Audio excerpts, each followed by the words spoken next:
and welcome to And So Much More. We are here in this beautiful place with Danny Gibbons, who has allowed us to enjoy the outside and this deck and the lake. Thank you so much for inviting us here. Pleasure. Danny, you have had an experience at Centra volunteering and primarily in hospice. And so I would love for you to first tell us a little bit about yourself, but we're going to branch into that area of Centra and really what it's all about and what it has looked like from your experience. But first, let's start with, who is Danny Gibbons?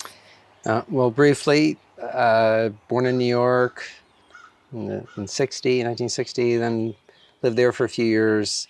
Went to Arizona with my family. My father and mother were nomads, gypsies, and just moved around, Gotcha. very curious people. That sounds fun. And then came here in the 70s, actually to open up a bookstore. So Okay. that's how the bookstore started. So you came to open the bookstore? Yeah, my father did. I was only 13 when we came wow. to Lynchburg in 1973, and his intention was, he'd always dreamed of opening up a bookstore. So in 76, we opened the bookstore, and then Yes. that went on for a couple of decades, and I bought that from him. But then I opened up, we opened up Little Dickens Yeah. and kind of merged the two. But anyway, so yeah. Yes. But, and love the South, love Lynchburg. Been here now most of my life. Yeah. Oh my gosh, 50 years.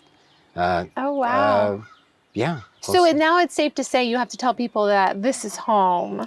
Right. Or do you still kind of hold some of that New York, Arizona? No, I would say, people ask, I mean, I might say I'm from the Northeast and spent time in the West, but, I'm not a Southerner. You can't be a Southerner unless you're born here, right? It's true. It's or unless true. your father was born here.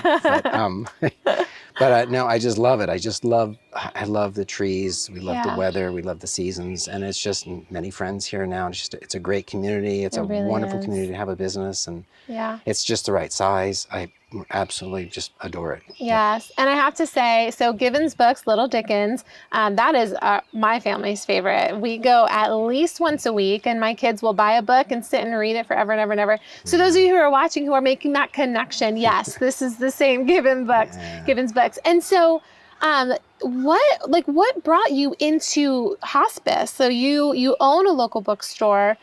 Did you have crossover with Centra, or so I guess really the question is why hospice? Yeah, no, really good question. I mean, maybe balancing play and death. I mean, philosophically, yeah. I mean, branching into something. I probably, since I was young, I had this strange curiosity and things existential maybe. And I don't want to get too much into that, but I just, and then a few years back, I got interested in death doula work. So I'm certified to be a death doula at the moment. Oh, wow. Okay. Through ANELDA, which is a national organization. Okay. And so that takes a while to do. Yeah. And then a dear friend who's passed away, she actually worked for hospice. Okay. Angie Fleming, wonderful friend of mine. We had many conversations, and she kind of nudged me since I was doing doula work. Hey, and so about 2 years ago, I got into volunteering, which has just been wonderful. Yeah. So it's, I will have to say, it's, my motives aren't entirely altruistic. Part of them are selfish. I think because, how do I say this?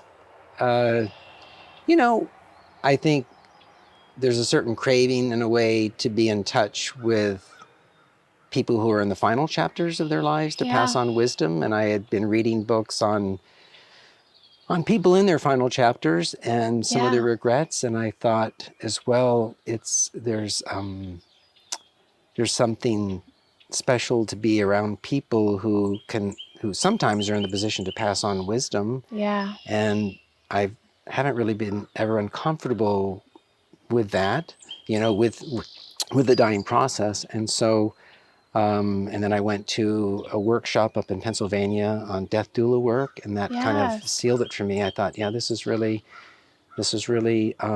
beautiful work. Yeah. And, I hear the stats on this is that 80% of people have wishes to die at home. 80%. Do they really? 80%. That is a huge number.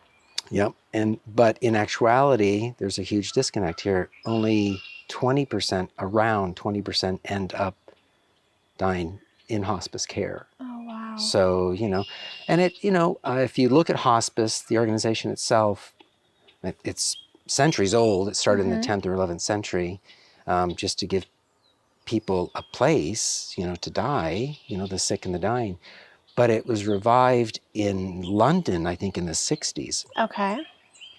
And it came to the States in the 70s. Okay. And I want to say, and I think I'm right on this, it came to Central Virginia area in the 90s.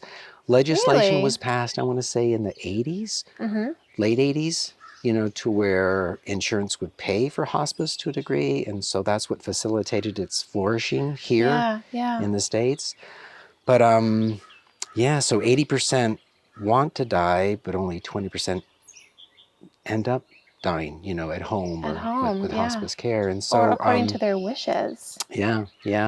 Wow. And, and I mean, as I mentioned earlier, there's, I guess, the informative side of this, but there's also a philosophical side of kind of why I went into this. And it's partly just to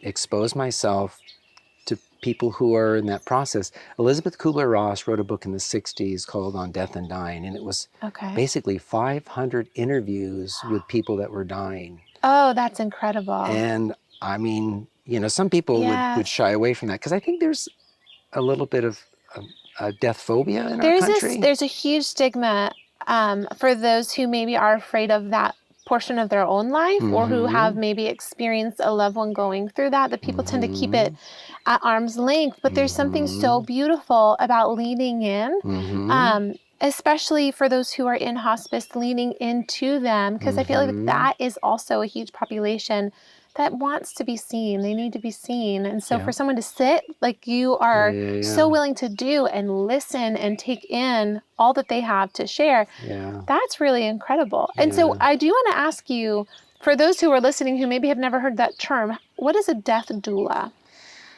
A death doula, well, you have birth doulas too. So a death doula is someone who basically rests or sits with those in the dying process. Wow. And so, there's some training involved. A lot of it is listening skills and obviously being able to sit with what some might consider frightening topics, but it's something we're all going to go through. And so, and there's a certification process by INELDA, which is a national organization. Okay.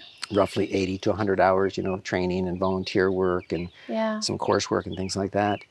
But I don't know, there's a quote by Carl Jung, the great psychoanalyst, who said, those who, and I'm paraphrasing here, those who fear death the most are also those who ironically are consumed most with the fear of living. And so I think exposure to and presence with those who are dying really in a very profound way teach us more about living than about dying. Although, part of the process is too, if you wish to die at home with hospice, it's, in my opinion, is to have a good death. And there are such things as good deaths. Yeah. And so, and then I think on the second part of that quote, by the same token, it's those who have good deaths or those who have lived well. Yes. So I think for me, and kind of coming round circling around to your question of why, it was to kind of aim for that, to be exposed to that, to get to know intimately those people who are in the dying process, know their fears, know their regrets, know their joys, know what they loved about life and some of the things they wish they had done differently and some of the things they know that they did well. And those are all just, for me, they're just really satisfying, beautiful questions to probe, which, by the way, in death doula work too, there's another movement called death cafes. And so that's another thing that I hope to start with the help of some people here in town, with professors. What does that look like? It's basically opening up a place, and in this case, we hope to have it at the store, of conversations on death and dying. But, and, at the same time, these are going to be conversations about how to live well also. Wow, so, that's incredible. So I have to ask, that quote was incredible. Do you think that you have lived differently or better as you have sat with those who are processing death? It's a good question. It hasn't been dramatic, but it certainly has been on my mind more. Yeah. And maybe to the dismay of my wife, and sometimes my kids do when I talk on that topic, But for me, it really is. It's like, this is the Stoics said, who wear death on their shoulder. You know what I mean? And the Stoics have this idea of, of like eating your last meal like it was your last, and your last hug like it was your last, and being with people like it's your last moment. So living it's intentionally. living very intentionally, And so if you're aware of death more, it's not a morbidity, it's not macabre. It's very different, So in answer to your question, I've had some really good experiences with Centra Hospice with some patients, who have shared some very beautiful things, and some that are sad, but on the flip side, also some very joyful things. So it's been a great experience. So Angie Fleming kind of nudged me into this, by the way. I want to give her credit that's to what that. brought you to Centra. Yeah. And because she worked for me years ago, and then she moved to hospice, Centra Hospice. And we always have had some wonderful conversations. And when she started working, she said, hey, you need to start volunteering. And that was the tug that kind of pulled me in. It's a great organization. It's, and you do what you can. So they give you a list of these patients, and there's always confidentiality and whatnot. Yeah. And then, So do you visit people in their homes, or do you volunteer at one of the hospice facilities, or both? No, it's mostly at home. At home. So these people who usually have a certain amount of time left, then they'll call hospice, and that's when the volunteers will step in. So I'm about 2 years now, and I really like it.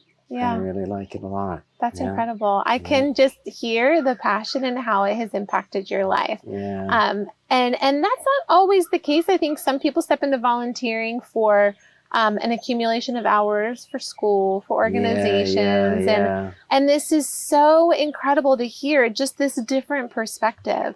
And I do hope, especially for those who are listening, who maybe have never even thought about volunteering, that this would just awaken something inside of you that could draw you in. That, this is just I have never heard a perspective like this on volunteering, and it's just so incredible.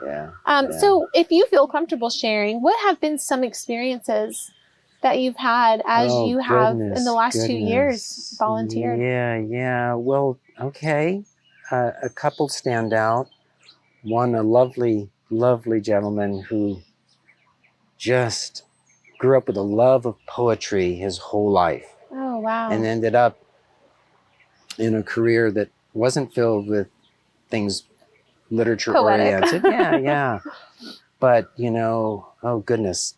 So when I was sitting with him in the dying process, lovely wife and children, I read poetry out loud, and he had poems memorized that he read out loud to me. Wow. And there were moments when, he shared some of his favorite poems, and they were associated with certain artwork. And so I would bring up pictures of this artwork, and I would show them to him, and, tears just streaming down his eyes, inspired by this poem. And, just a dear, dear gentleman, I think in his 70s. And, and I like poetry myself. Yes. And so, just a very profoundly beautiful experience. And another woman who, had a hard life, and talked about, her hardships. And, she didn't have a lot of support. And that's another thing about this process, about this volunteering, is that oftentimes there are people that are alone, who don't have family, don't have support. So it's a beautiful experience to step in. And this is a case where we had more time to develop the friendship, and she extended appreciation to me. But I told her, you know what, selfishly, this is just as much a blessing to me as it is to you, that I can be here and listen to your stories, and, and how love was hard for her, and kind of some of her dying wishes and how she wanted to die. And one was I think a motorcycle, motorcade, where, some of her children, with motorcycles, and, and just some intimate details that she felt, comfortable sharing, and how some of her wishes were fulfilled a few years back, of a woman who gave her a gift to travel someplace, and it was one of the most powerful experiences of her life. It was just a simple trip to her house in Texas. Wow. And for her, she just felt immensely loved with that gift. And so, as I said, yeah, I mean, my motives aren't all altruistic. It's there's I love stories. I love gathering stories. I love hearing stories, stories that are meaningful, that make us more human, that connect us with one another, and know how, in this beautiful scheme of things, you know, and this thing we call life, on this little floating rock in the universe, you know, that we're all connected in beautiful, marvelous ways, you know, that when all of it disappears, you know, careers don't matter, status doesn't matter, ambition doesn't matter. It really comes down to love and connection and these stories that connect us, really. Yeah. And people otherwise you may have never crossed paths with. Just the opportunity to see life from somebody else's perspective. Because I'll never forget when, you know, the whole world was quarantined, and there was this push that in the communities that I do life with, to get to know your neighbors, get to know the people who, you know, you walk by their doors every day and you never knock and say hello. And because we are surrounded by incredible people. And you just need to take the time to get to know them. And something like hospice, that in a lot of cases, you know, all you have really is time. And so to have somebody to sit, I can see how that is such an incredible blessing to them, but I also see the blessing that it's had on you. And I wouldn't even call it selfish. I think a lot of times when you give, whether it's, you know, time or your talents or financially even, giving is such a huge pushback blessing that it's such a blessing to be able to do that. And as it is for those who I think are receiving. Maybe that's just a personal perspective, but no. It's just a really beautiful thing. There's another thing too that it does, because, you know, I don't know how you say this, we're categorizing creatures, so we like to categorize each other and put each other in these boxes of where we stand ideologically, religiously, politically. And, you know, the older I get, the less that matters. And especially in the face of dying, those things really, really take a back seat. They fade in significance. They really do. It's like where you stand politically, where you stand, what religion you belong to, if you even believe in God, you know, those things matter less. And really, in the end, it's how much and how well we loved. It really is. Your connection with others. So it's recognizing what matters most. And that's what I love about it too. So is there anything that I haven't asked you that you would love to share, either about your experience volunteering or hospice specifically? No, just that if you're thinking about it, I would definitely, you know, give it a try. It's really, you can dip your toe in, or you can put both feet in, or you can jump in all the way, you know. And so, and I'd probably consider reading some things, probably. Elizabeth Kubler-Ross would be one. Ostaszewski, I think is his name, is another. Ostaszewski. He wrote 5 Invitations.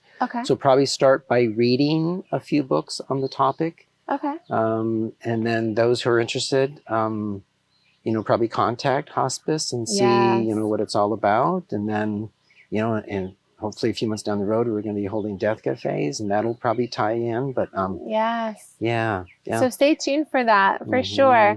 That's really exciting, for something just a little bit different to enter. And all of those things will, you know, we can help keep that at the forefront, so that those of you who are listening, if you do want to learn more, we'll put the links to some of those books in at least the names and the authors in the description, so you guys can learn a little bit more about this. But also head to our website, because we do have all the volunteer applications online, whether you want to volunteer at hospice or even any of our facilities that welcome that level of engagement. But for sure, check out hospice, because it sounds like it has been a very rewarding aspect of your life. It has indeed. Well, thank you so much for sharing all of this with us. And thank you all for joining us on And So Much More.